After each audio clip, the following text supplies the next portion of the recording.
ഇപ്പൊ ഈ മൂത്ത ആളുടെ കേസ് പറയുകയാണെങ്കിൽ അപ്പൊ ആൾക്ക് SSLC അതൊക്കെ ഒന്നുമില്ല. അപ്പൊ ഇവരൊക്കെ പഠിച്ചപ്പോഴത്തേക്കിന് ഞാൻ അവനോട് പറഞ്ഞു, മോനെ ഒരു കാര്യം ചെയ്യാം, NIOS രജിസ്റ്റർ ചെയ്തിട്ട് 10th അങ്ങ് എഴുതിക്കും, അപ്പൊ നമുക്ക് എന്തെങ്കിലും ജോലി നോക്കാം. പക്ഷെ കടയിലിരുന്ന സമയത്ത് ഇവനാണ് കണക്കുകൾ നോക്കുന്നതും അക്കൗണ്ട്സ് ചെയ്യുന്നത്, GST എല്ലാം ചെയ്യുന്ന ഇവനായിരുന്നു. എൻ്റെ കൂടെ ഡയറക്ടറുമായിരുന്നു കമ്പനിയുടെ. അപ്പോൾ അവൻ എന്ത് ചെയ്യുന്ന വെച്ചാൽ NIOS ഒന്ന് എഴുതിയെടുത്തു. പക്ഷെ അവനിപ്പോൾ ദുബായിൽ വർക്ക് ചെയ്യുന്നത് അക്കൗണ്ടൻ്റ് ആയിട്ടാണ്. ഇപ്പോൾ എക്സ്പീരിയൻസ് ആണ് അവരുടെ ആവശ്യം, എക്സ്പീരിയൻസ്ഡ് ആയിട്ടുള്ളവരാണ്. അപ്പം ഞാൻ മനസ്സിലാക്കിയ എന്നാന്ന് വെച്ചാൽ ദുബായിൽ നമ്മൾ ഇവിടുന്ന് വലിയ കോഴ്സുകൾ പഠിച്ചു പോയാലും പലരും നോക്കുന്നത് എന്താന്ന് പറഞ്ഞാൽ എന്ത് പണി അറിയാം, സ്കില്ലാണ് നോക്കുന്നത്. അപ്പോൾ ആ സ്കില്ല് നോക്കുമ്പോൾ ഇവൻ ഇതെല്ലാം ചെയ്യുന്നവനായിരുന്നു.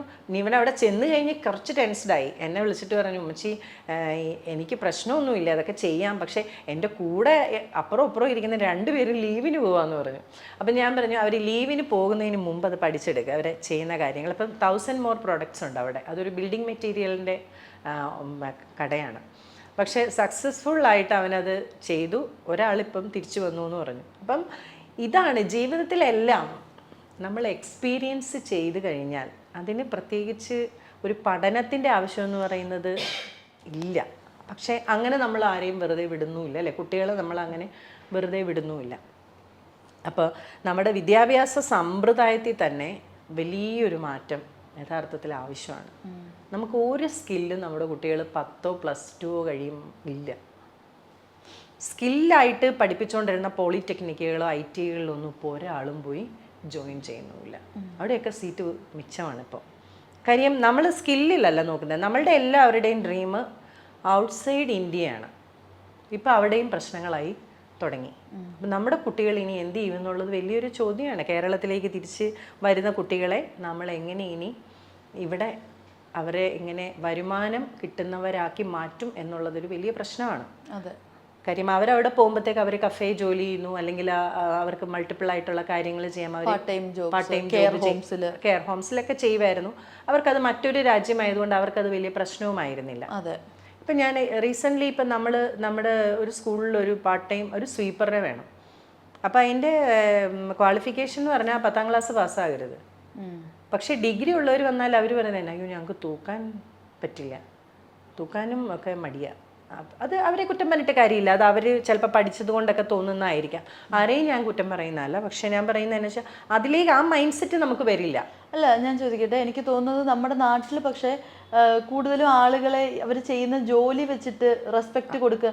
അപ്പൊ അതുകൊണ്ടും കൂടി ആയിരിക്കില്ല. നമ്മൾ പുറത്തെ രാജ്യങ്ങളിലൊക്കെ പോവാണെങ്കിൽ നമ്മൾ എന്ത് ജോലി ചെയ്താലും റെസ്പെക്ട് ഉണ്ട്, നല്ലപോലെ ഏൺ ചെയ്താൽ മതി. പക്ഷെ ഇവിടെ ഇപ്പൊ ഞാൻ റീസെന്റ് കാണുന്നുണ്ട് ഈ ഫുഡ് ഡെലിവറി ബോയ്സിന്റെ അടുത്തൊക്കെ ഒരു പ്രത്യേക തരത്തിലുള്ള അവരെ കൊണ്ട് ഫുഡ് ഓർഡർ ചെയ്യിപ്പിച്ച് അവരിത് കൊണ്ടുവരുമ്പോഴത്തേക്ക് അവർക്ക് ആ ഫുഡ് തിരിച്ചു കൊടുക്കുക, അവരെ കൊണ്ട് കഴിപ്പിക്കുക, ഒരു സെന്റിമെന്റൽ അപ്രോച്ച് അവരോട്. അതുപോലെ പല ഇപ്പം വീട്ടിലൊരു മെയ്ഡായിട്ട് വരുന്ന ആളോട് നമ്മളൊരു റെസ്പെക്ട്. ഒരു എക്സാമ്പിൾ, ഇപ്പോൾ ഒരു ഓഫീസാണെങ്കിൽ പോലും അവിടുത്തെ സെക്യൂരിറ്റിക്ക് 20,000 ആയിരിക്കും. അവിടെ മേ ബി ജസ്റ്റ് കയറിയ ഒരു സ്റ്റാഫിന് 15,000 ആയിരിക്കും. പക്ഷെ ഈ 15,000 വാങ്ങുന്ന ആൾക്ക് ഭയങ്കരമായിട്ടുള്ള കമ്പാരിറ്റീവ്ലി പ്രിവിലേജസ് ആൻഡ് റെസ്പെക്ട് കിട്ടും. സെക്യൂരിറ്റി അല്ലേ, ഏർണിംഗ് അല്ല നോക്കുന്നത്. അപ്പം ആ ഒരു സംഭവം കൂടിയല്ലേ നമ്മുടെ നാട്ടില്. അതുകൊണ്ടാണ് നമ്മൾ എന്ത് ജോലിയും ചെയ്യാം, അഭിമാനത്തോടു കൂടി എന്ത് ജോലിയും ചെയ്യാവുന്ന ഒരു സ്ഥിതി നമുക്കില്ല. കാര്യം നമ്മളെ ജോലി വെച്ച് കാറ്റഗറി ഉണ്ടാക്കിയിരിക്കുകയാണ്. അവർക്ക് ആ ജോലിയാണ്, ഇവർക്ക് ഈ ജോലി. മനുഷ്യത്വമുള്ള ഒരാളെ നമുക്ക് ആർക്കും തിരിച്ചറിയാൻ ചിലപ്പോൾ പറ്റിയെന്ന് വരില്ല, പക്ഷെ ജോലി കൊണ്ട് നമുക്ക് തിരിച്ചറിയാം. He's A doctor, he's an engineer. പക്ഷേ മനുഷ്യത്വമുള്ള ഒരു സാമൂഹ്യ പ്രവർത്തനം നല്ല രീതിയിൽ നടത്തുന്നവർ ചിലപ്പോൾ വിളിച്ചത് പോലും അവർക്ക് വരാൻ പറ്റിയെന്ന് വരില്ല. അപ്പം വിദ്യാഭ്യാസവും സമൂഹവും ഇന്നിപ്പോൾ പഠിച്ചിറങ്ങുന്ന കുട്ടികൾക്ക് എനിക്ക് തോന്നുന്നില്ല പണ്ട് പഠിച്ചിറങ്ങിയവരുടെ അത്രയും പോലും ചില കാര്യങ്ങളിൽ ധാരണകളില്ല. ഇപ്പം നമ്മൾ വെറുതെ ഒന്ന് കേരള സിലബസിലെ ബുക്കുകളൊക്കെ എടുത്ത് നോക്കണം. ഒരു 6ലും 7ലും മലയാളം പുസ്തകം എടുത്ത് നോക്കിക്കഴിഞ്ഞാൽ നമുക്കൊന്നും പരിചിതരായവരല്ല അതിലെ പല പാഠഭാഗങ്ങളും എഴുതിയവർ. അതുകൊണ്ട് തന്നെ അതിലൊന്നും പ്രത്യേകിച്ച് ഒരു വായനയ്ക്കുള്ള ഒന്ന് വായിച്ചു പോകാമെന്നുള്ളതല്ലാതെ അതിൽ നിന്നൊരു വ്യാകരണമോ അല്ലെങ്കിൽ അതിൽ നിന്നും ഒരു സാഹിത്യമോ പഠിക്കാൻ പറ്റാത്തൊരു സ്ഥിതിയുണ്ട്. ഇപ്പോൾ അങ്ങനെയാണ് ആക്കി വെച്ചിരിക്കുന്നത്. അത് എത്രത്തോളം കുട്ടികളിലെ, അതായത് കുട്ടികളെ ഇവരുദ്ദേശിക്കുന്ന ഒരു ക്രിയേറ്റിവിറ്റിയാണ്. ആ ക്രിയേറ്റിവിറ്റിയിലേക്ക് കുട്ടികൾ പോകണം എന്നുണ്ടെങ്കിൽ മിനിമം ഭാഷയെക്കുറിച്ച് എന്തെങ്കിലും അവർ അറിയണമല്ലോ.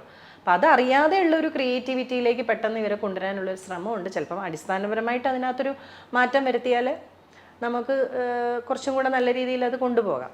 അതെ. അപ്പം നമ്മൾ ബേസിക്കലി ഞാൻ ഫോക്കസ് ചെയ്ത 2 കാര്യങ്ങൾ, ഒന്ന് ഫുഡ് ആൻഡ് എഡ്യൂക്കേഷൻ. ഇപ്പം എഡ്യൂക്കേഷൻ്റെ കാര്യത്തിൽ നോക്കിക്കഴിഞ്ഞാൽ ഞാൻ സക്സസ് ആയെന്ന് ഞാൻ പറയും. കാര്യം എന്നാന്ന് വെച്ചാൽ ഒരാൾ നല്ല ജോലി ചെയ്യുന്നു, മറ്റുള്ളവർ നന്നായിട്ട് പഠിക്കുന്നു. 3 ചെറിയൊരു മോനുണ്ട്, അവൻ 6ൽ പഠിക്കുന്നു. അവന് കുറച്ച് ബുദ്ധിമുട്ടുള്ളത് ഹിന്ദിയും മലയാളവും മാത്രമാണ്. മൊത്തം 4 പേരാണല്ലേ? മൊത്തം 4 പേരാണ്. അപ്പോൾ അവരുടെയൊക്കെ ഭക്ഷണ കാര്യത്തിലൊക്കെ വളരെ ശ്രദ്ധ കൊടുത്തതുകൊണ്ട് അവരിപ്പോൾ എന്നെ ചിലപ്പോൾ വഴക്കൊക്കെ പറയാറുണ്ട്, ഉമ്മച്ചി ഞങ്ങളെ സെൻസിറ്റീവ് ആക്കിയതുകൊണ്ട് ഞങ്ങൾക്ക് ചിലതൊന്നും പറ്റില്ല. അതങ്ങനെയാണ് ബോഡി. നമ്മൾ ഒരു കാര്യം അപ്ലൈ ചെയ്തുകൊണ്ടിരിക്കുമ്പോൾ ബോഡി അതിന് യൂസ്ഡ് ആവും. ഓക്കെ. പക്ഷേ അതിന് സൈഡ് ഇഫക്റ്റ് ഇല്ലയെന്ന് നമുക്ക് പറയാൻ പാടില്ല, ഉണ്ട്. പക്ഷെ അത് നമ്മൾ അറിയിച്ചു തരുന്നുണ്ട്. അത് അറിയിച്ചു തരുന്ന സമയത്ത് നമ്മൾ അതിനെ കെയർ ചെയ്തിട്ടില്ല എന്നുള്ളതാണ്. അപ്പം പിന്നെ ബോഡി എന്ത് ചെയ്യുന്ന പറഞ്ഞാൽ ആ സൈൻ അങ്ങോട്ട് കുറയ്ക്കും. പിന്നെ നമ്മൾ അതിനകത്ത് യൂസ്ഡ് ആവും. പിന്നീട് ഒരു ബോംബ് പൊട്ടുന്ന പോലെ പല പ്രശ്നങ്ങൾ നമുക്ക് ഉടലെടുക്കുമ്പോഴാണ് നമ്മൾ അറിയുന്നത്. ഞാൻ പറഞ്ഞത് ഇപ്പോൾ സിട്രസിൻ, എല്ലാവരും തുമ്മൽ വരുമ്പോഴേ ഒരു സിട്രസിൻ എടുത്ത് കഴിക്കും. പാരസെറ്റമോൾ ഒരു പനി വരുമ്പോൾ. നമ്മൾ മനസ്സിലാക്കേണ്ടത്, നമ്മൾ ഭക്ഷണം ചിലർക്ക് ഒരിക്കലും അവരുടെ ഒരു ഫുഡ് ഹാബിറ്റൊന്നും മാറ്റാൻ പറ്റിയെന്ന് വരില്ല. ഞങ്ങൾ ഇതൊക്കെ കഴിക്കുള്ളൂ. ശരി, നിങ്ങളിത് കഴിക്കുന്നു. നിങ്ങളിത് കഴിച്ചു വരുമ്പോൾ നിങ്ങൾക്കൊരു അസുഖം വരുന്നു. നിങ്ങൾ ആ അസുഖത്തെ എങ്ങനെ കൈകാര്യം ചെയ്യുന്നു എന്നുള്ളതാണ് വളരെ പ്രധാനം. അതായത് നമ്മൾ വളരെ ഫ്രൈഡ് ആയിട്ടുള്ള ഫുഡ് കഴിച്ചു വരുന്നു, നമ്മുടെ വയറിന് അസ്വസ്ഥത വരുന്നു. നമ്മൾ എന്ത് ചെയ്യും? നമ്മളൊരു അൻറ്റാസിഡ് കഴിക്കാൻ തുടങ്ങും. ഇല്ലെങ്കിൽ നമ്മളൊരു ഈനോ എടുത്ത്, ചിലർ അങ്ങനെയാണ് കഴിക്കും. അപ്പം അതല്ലെങ്കിൽ KFCയും ഇതുമെല്ലാം കഴിച്ചിട്ട് സ്പ്രൈറ്റ് അല്ലെങ്കിൽ കൊക്കോകോള എടുത്ത് കുടിക്കുന്നു. ഇത് നിങ്ങൾ എത്ര നാൾ ചെയ്യും? കാര്യം നിങ്ങൾക്ക് വാർണിംഗ് സൈൻ ഓൾറെഡി തരികയാണ്, നിങ്ങളുടെ വയറ് ശരിയല്ല. 75% of our health depends to gut. 75 എന്ന് പറയാൻ പറ്റില്ല, മോർ ദാൻ 80 എന്ന് വേണേൽ പറയാം. അപ്പോൾ അടിസ്ഥാനപരമായി നല്ല ഭക്ഷണം കൊണ്ട് മാത്രമേ ഒരു സമൂഹത്തെ വാർത്തെടുക്കാൻ പറ്റൂ എന്നുള്ളതിൽ തർക്കമില്ല. കാര്യം നമ്മളിപ്പോൾ ഈ റീസെൻ്റ്ലി പത്രവാർത്തകളിലെല്ലാം നിറഞ്ഞത് എന്താണ്? നമ്മുടെ സിസ്റ്റം എററാണ്. എന്ത് സിസ്റ്റമാണ് എറർ എന്ന് പറയുന്നത്? നമ്മുടെ ഗവൺമെൻറ് സിസ്റ്റം എററാണ്. എന്തിൽ? പ്രത്യേകിച്ച് ആരോഗ്യ വകുപ്പിൽ, അല്ലേ? പക്ഷെ നമ്മുടെ സിസ്റ്റം ശരിയാണോ? ഇപ്പം ഇൻഡിവിജ്വൽസിനെ എടുത്ത് നോക്കിയാൽ whether their system is okay, നമ്മളൊന്ന് നോക്കിക്കുക. ഇപ്പം എൻ്റെ സിസ്റ്റം ശരിയാണോ എന്ന് ആർക്കാണ് അറിയാൻ പറ്റുന്നത്? എനിക്കല്ലേ അറിയാൻ പറ്റുള്ളൂ. എൻ്റെ സിസ്റ്റം ശരിയല്ല എന്ന് അറിഞ്ഞുകൊണ്ട് തന്നെയാണ് ഞാൻ പലതും കഴിക്കുന്നതും ജീവിതശൈലി മാറ്റാതെ തുടരുന്നതും. അല്ലേ? അപ്പോൾ ആദ്യം ആര് മാറണം? ഒരു സമൂഹം ആരോഗ്യകരമായി പോകണമെങ്കിൽ ബേസിക്കലി നമ്മൾ വ്യക്തികൾ മാറണം. അപ്പോൾ എന്നോട് ആദ്യം നൂർജഹാൻ ചോദിച്ചതുപോലെ എങ്ങനെ പരാജയപ്പെട്ടു, അല്ലേ? നാച്ചുറൽ എഡിബിൾസ് എന്ന് പറയുന്ന ഒരു ബ്രാൻഡ് ഫുൾ സ്റ്റോപ്പ് ഇട്ട പോലെ ഞാനൊരു സമയത്ത് നിർത്തി. നോട്ട് ബിക്കോസ് ഇപ്പോൾ എനിക്കൊരു ഇൻവെസ്റ്റർ കിട്ടാഞ്ഞിട്ടൊന്നുമല്ല. ഇൻവെസ്റ്ററെയൊക്കെ ഞാൻ തപ്പി കിട്ടുമായിരുന്നു.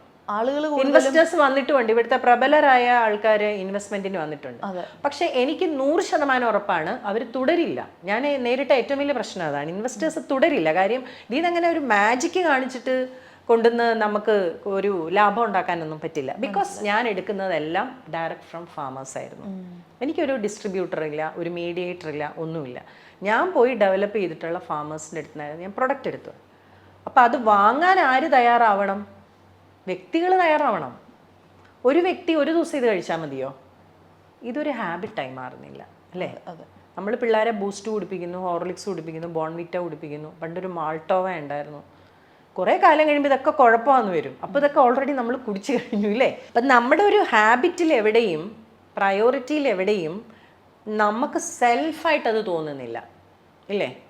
ഞാൻ നല്ല ഭക്ഷണം കഴിക്കണം, അതിനാകുന്ന പൈസ ആയിക്കോട്ടെ എന്ന് തീരുമാനിക്കുന്നില്ല.